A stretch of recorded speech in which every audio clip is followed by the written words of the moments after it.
အားလုံးပဲမင်္ဂလာပါ UK Match TV ရဲ့ Facebook နဲ့ YouTube Channel ကနေကြိုဆိုပါရစေဒီကနေ့ရဲ့နောက်ဆုံးရအားကစားသင်းတွေကိုကြည့်ရမယ်ဆိုရင်တော့ England Premier League ကပုံမှန်အပတ်စဉ်အနေနဲ့ကိုဗစ်ရောဂါကူးစက်ခံရမှုရှိမရှိကို Premier League ကကလပ်သင်းတွေ20ကိုအလှည့်ကျတောက်လျှောက်စစ်နေတယ်ဆိုတော့အပတ်တိုင်းစစ်တဲ့အခါဒီချိန်စစ်တဲ့အခါမှာ Premier League မှာထူးထူးခြားခြားစံချိန်တင်နေနဲ့18ရောက်ထိ positive တွေ့ခဲ့ပါတယ်ဆိုတော့18ရောက်ကူးစက်ခံထားရတဲ့အချိန်မှာဆိုးဝါးတဲ့အခြေအနေမျိုးရှိတယ် Sheffield United ဆိုရင်သူတို့အသင်းမှာအများကြီးဖြစ်နေပြီလို့တော့မှထုတ်ပြန်ထားတဲ့သတင်းတွေမှာလည်းရှိတယ်ဒါကြောင့် Premier League ကအခုလောလောဆယ်မှာ Britain ဆိုရရဲ့စီကံတွေအတိုင်း FA နဲ့အပေါင်းပြီးတော့ Premier League ပွဲစဉ်ကို2ပတ်လောက်ထိရန်နာဖို့ဒီသူတို့စဉ်းစားနေတယ်ရှယ်ယာရှင်တွေရဲ့အစည်းအဝေးမှာဆုံးဖြတ်မှာဖြစ်ပြီးတော့ဘလို့ပုံစံနဲ့ဆက်ပြီးတော့သွားရမလဲတကယ်လို့များဒီထက်ပိုဆိုးလာရင်နားမလားဆိုတာကိုစောင့်ကြည့်ရမှာပါဒီ COVID ပြဿနာကြောင့် Britain နဲ့ UK ရော England Premier League ကအခက်အခဲတွေများစွာရင်ဆိုင်နေရတဲ့အချိန်ဒီ West Brom သင်းရဲ့နီးပြဆန်အလာဒရိုက်ကတော့ပြိုင်ပွဲကိုအကောင်းဆုံးဆေးဖြစ်သွားအောင်လို့ဆိုရင်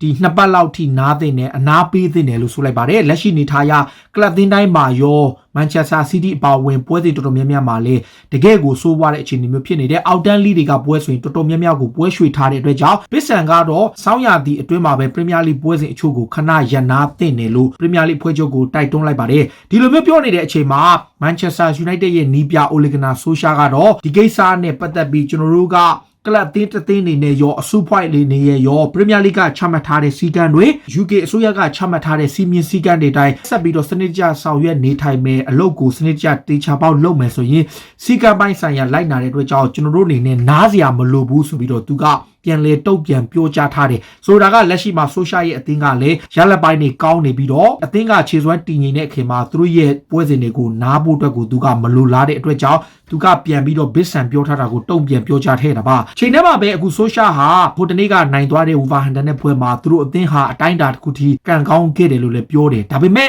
ဒီပွဲမှာကျွန်တော်တို့အသင်းရဲ့ခြေစွမ်းပိုင်းဟာလိုချင်တဲ့ကစားပုံမျိုးမရပေမဲ့အဆုံးသတ်မှာအနိုင်ရခဲ့တဲ့အပေါ်ကန်ကောင်းထောက်မသွားနိုင်ခဲ့တယ်လို့လည်းဝန်ခံခဲ့သလိုသူတို့အသင်းရဲ့ performance ဟာခါတိုင်းရာသီတွေတဲ့ mentality ပေါ်စိတ်သက်ပိုင်းဆိုင်ရာရုပ်ပိုင်းဆိုင်ရာအားလုံးပြောင်းလဲတိုးတက်လာခဲ့ပြီးတော့နိုင်ပွဲတစ်ခုကိုထိုက်တနဲ့ရခဲ့တယ်လို့ပြောခဲ့တယ်တစ်ချိန်တည်းမှာပဲ Solskjaer ရဲ့ United ဟာ Old Trafford ကွင်းမှာသူတို့ရှုံးပြီးကြတဲ့ကနေလက်ရှိအချိန်ထ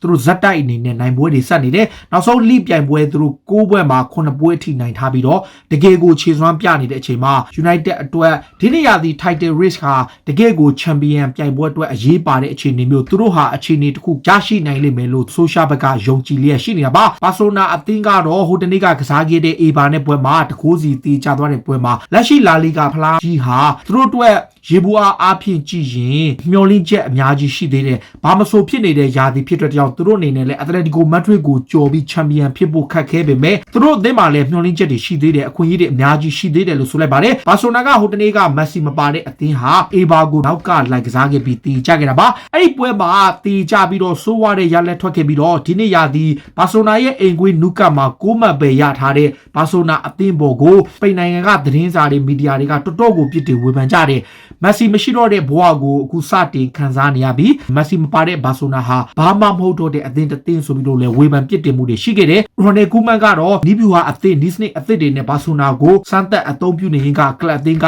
ချီချော်ပြီးရင်ချီချော်နေတာပါတခါအာဆနယ်အသင်းကလည်းဒီနီးပြမီခဲတာထက်တော့နှစ်ပွဲဆက်နိုင်ပွဲရလို့သူကကျေနပ်နေတယ်လက်ရှိနေထားရကျွန်တော်တို့အသင်းကအရင်လိုရလက်ကောင်းတွေပြန်ရဖို့လမ်းကြောင်းမြန်ဖို့ပြန်ရဖို့လိုအပ်ချက်တွေရှိသေးတယ်ဒါပေမဲ့နှစ်ပွဲနိုင်ပွဲဟာကျွန်တော်တို့ကစားမတွေအားလုံးကိုယုံကြည်မှုတိုးတက်မှုတွေအများကြီးရှိစေခဲ့တယ်လို့ဆိုခဲ့တယ်အာဆနယ်အသင်းကတော့ယာဒီဆာကဖူဟန်နဲ့ဝက်ဆန်ကိုနိုင်ပြီးတော့ပရီးမီးယားလိမှာနှစ်ပွဲဆက်ကိုအချိန်တော်ကြာကစားခဲ့ပြီးမှနောက်ဆုံးပွဲမှာချယ်ဆီနဲ့ဘရိုက်တန်ကိုနိုင်ပြီးတော့နှစ်ပွဲဆက်နိုင်ပွဲပြန်ရခဲ့တာပါတခါအာဆနယ်အသင်းဟာဆောက်ရသည့်ဈေးကွက်အတွက်သူတို့အနေနဲ့ပြစ်မှတ်ထားတဲ့ကစားမကရီယယ်မက်ဒရစ်ရဲ့ကစားမအစ်ကိုဖြစ်တယ်လို့ဆိုလိုက်ပါတယ်အစ်ကိုဟာပုံမှန်ကစားကွက်မရလို့အသင်းကထွက်ခွာခြင်းနဲ့ဂျူဗန်တက်စ်ကလည်းသူ့ကိုလိုက်နေတယ်လက်ရှိနေထားရ28နှစ်ရွယ်ရှိတဲ့စပိန်ကစားမကိုရီယယ်မက်ဒရစ်ကရောင်းထုတ်ဖို့ပြင်ဆင်နေတဲ့အချိန်မှာသူ့ရဲ့ပြောင်းရွှေ့ကြီးကိုတော့ယူရို25သန်းနဲ့တန်း30ကျပ်သတ်မှတ်တယ်မြောက်လန်ဒန်ကလပ်ကတော့စပိန်ကစားမကိုအရခေါ်ယူခြင်းနေတာကြောင့်သူ့ကိုခေါ်ယူဖို့ကြိုးပမ်းမှုတွေအရှိန်ဟုန်မြင့်သွားမယ်လို့ဆိုပါတယ်ဒါပေမဲ့အာဆနယ်ကတော့ Isco ကိုခေါ်ဖို့ကြိုးပမ်းနေခြင်းဆောက်ရသည့်ဈေးကွက်ကတော့ Hossan Aouar ကိုခေါ်ယူဖို့ခက်ခဲကြောင်း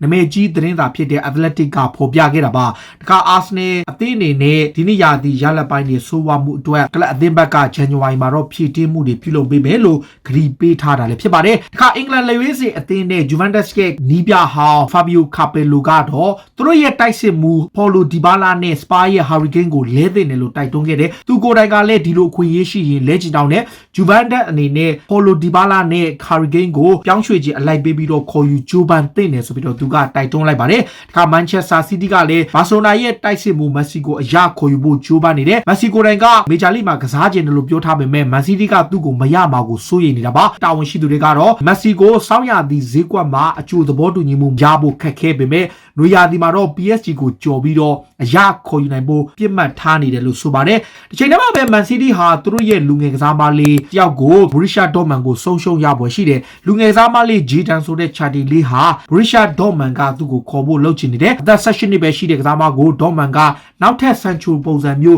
သူ့ဘက်ကခေါ်ယူပြီးမြေတောင်မြောက်ပေးဖို့လုပ်နေပေမဲ့ City ကတော့အဲ့ကစားမကို10တန်းလောက်ထိတောင်းဆိုထားတာကြောင့် Dortmund ကသူ့ကိုခေါ်ယူဖို့ဆက်လုပ်သွားမယ်လို့သတင်းတွေမှာဖော်ပြထားတယ်အာဂျင်တီးနားနီးပြ Mauricio Pochettino ပေါ့ဗျာ Spurs ကထွက်ပြီးတဲ့အချိန်မှာ PSG ရဲ့နီးပြအသစ်ဖြစ်လာမဲ့သူဟာသူ့ရဲ့ Club House ပါအသင်းရကစားမအချို့ကိုသူခေါ်ခြင်းနဲ့ကစားသမားတွေကကွင်းလေကစားမ Dele Alli အပြင် Spurs ရဲ့အဓိကဂိုးသမားဖြစ်တဲ့ Hugo Lloris ကိုပါခေါ်ခြင်းတာပါဒါအပြင် Christian Eriksen အပါအဝင် Tottenham ကစားသမားတွေအများစုကို PSG ကိုခေါ်ဖို့သူကကြိုးပမ်းနေတဲ့ဆိုတဲ့အကြောင်းကို Eurosport ကနေဖော်ပြထားတယ်ဖြစ်ပါတယ်အပြောင်းရွှေ့ခြင်းအလွတ်နဲ့ထွက်ခွာဖို့ Atletico Madrid ကိုတောင်းဆိုခဲ့တဲ့ Diego Costa ရဲ့တောင်းဆိုမှုကို Spain La Liga ကလပ်ကလက်ခံပေးလိုက်တယ် Atletico နဲ့စာချုပ်2021ရာသီကုန်ထိကြန့်ရှိနေတဲ့ Costa ဟာသူ့ကိုအလွတ်ပြောင်းရွှေ့ခြင်းနဲ့ထွက်ခွာခွင့်ပေးဖို့ကလပ်အသင်းကိုတောင်းဆိုခဲ့တယ်ကလပ်အသင်းကလည်းစောင်းရသည်မှာ Costa ကိုထွက်ခွာခွင့်ပေးတဲ့အနေနဲ့သူ့ရဲ့စာချုပ်ကိုဖျက်သိမ်းလိုက်တယ်ဆိုတော့ဒီအချိန်မှာ Costa အနေနဲ့စိတ်ကြိုက်အသင်းတစ်သင်းကိုစောင်းရသည်ဈေးကွက်မှာပြောင်းလို့ရနိုင်တဲ့အချိန် Wolverhampton အသင်းကသူ့ကိုခေါ်ခြင်းနေသလိုတစ်ဖက်မှာလည်း Tottenham Hotspur ရဲ့နီးပြ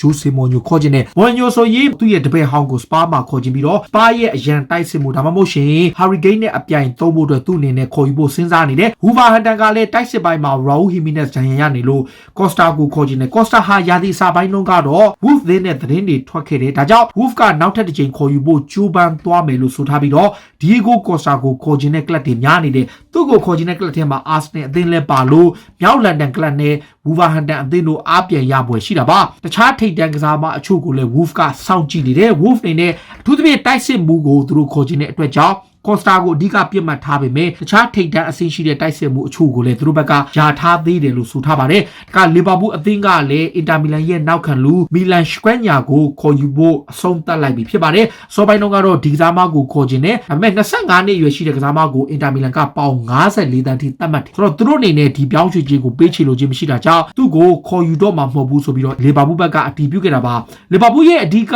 ကွင်းလက်ကစားမတီယာဂိုအကန်ထာတာကတော့သူ့ရဲ့ဒဏ်ရာသက်သာပျောက်ကင်းလာမှုမရှိလို့တေချာတာတော့လာမတ်တစ်ပတ်ပွဲစဉ်လောက်မှာစပြီးအသင်းမှာပါဖို့ရှိတယ်လို့ဆိုပါတယ်တီယာဂိုဟာလီဗာပူးကိုဘိုင်မြူနစ်ကပြောင်းလာပြီးခဲ့ကနှစ်ပွဲသာကစားရသေးတယ်အေဗာတန်နဲ့ပွဲမှာဖြစ်ခဲ့တဲ့ဒဏ်ရာကြောင့်လက်ရှိချိန်ကြီးအနားယူနေရကလီဗာပူးအသင်းအနေနဲ့လာမတ်တစ်ပတ်ပွဲစဉ်မှာတော့သူ့ကိုသုံးနိုင်တယ်တေချာတာတော့ FA Cup ပွဲစဉ်တွေမှာတီယာဂိုဟာလီဗာပူးအတွက်ပွဲထွက်ကစားခွင့်ရရှိလိမ့်မယ်လို့ဆိုထားပါတယ်ဒါက Chelsea အသင်းရဲ့နောက်ခံလူမာကိုစ်အလွန်ဆိုကတော့ Atletico Madrid ကိုပြောင်းရွှေ့တော့မှာပါ Atletico Madrid အသင်းကိုပြောင်းဖို့တောင်းရှိသူတွေနဲ့ဆွေးနွေးတယ် Chelsea အသင်းကတောင်းရှိသူတွေကလည်းတောင်းဆိုမှုပြုလုပ်ခဲ့ပြီးနောက်နှစ်ဖက်အသင်းကြားမှာသဘောတူညီမှုရတယ်အခုလောလောဆယ်မှာတော့အငှားနဲ့အရင်ပြောင်းသွားပြီးမှ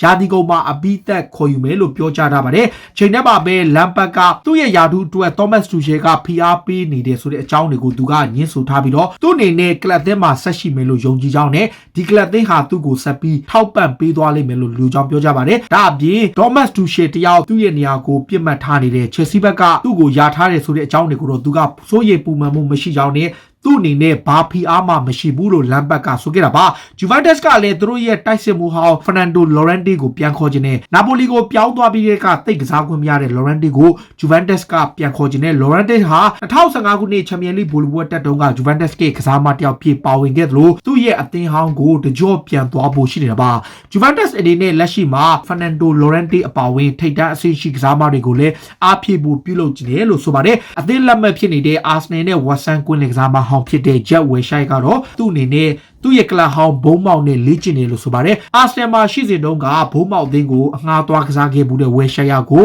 လိုချင်တဲ့အသင်းအချို့ရှိပေမဲ့သူ့ရဲ့လောက်ခလာစာကြောင့်အဆင်မပြေပဲဖြစ်နေတာပါ Wilshere ကိုယ်တိုင်ကလည်းအသက်28နှစ်ပဲရှိပေမဲ့သူ့ရဲ့ဒူးတန်ရာနဲ့ဒဏ်ရာပြဿနာတွေများစွာကြောင့်နောက်ဆုံးမှာ West Ham ကသူ့ကိုထွက်ခွာခွင့်ပြုခဲ့တာပါဒီလိုအချိန်မှာ Wilshere ကိုယ်တိုင်က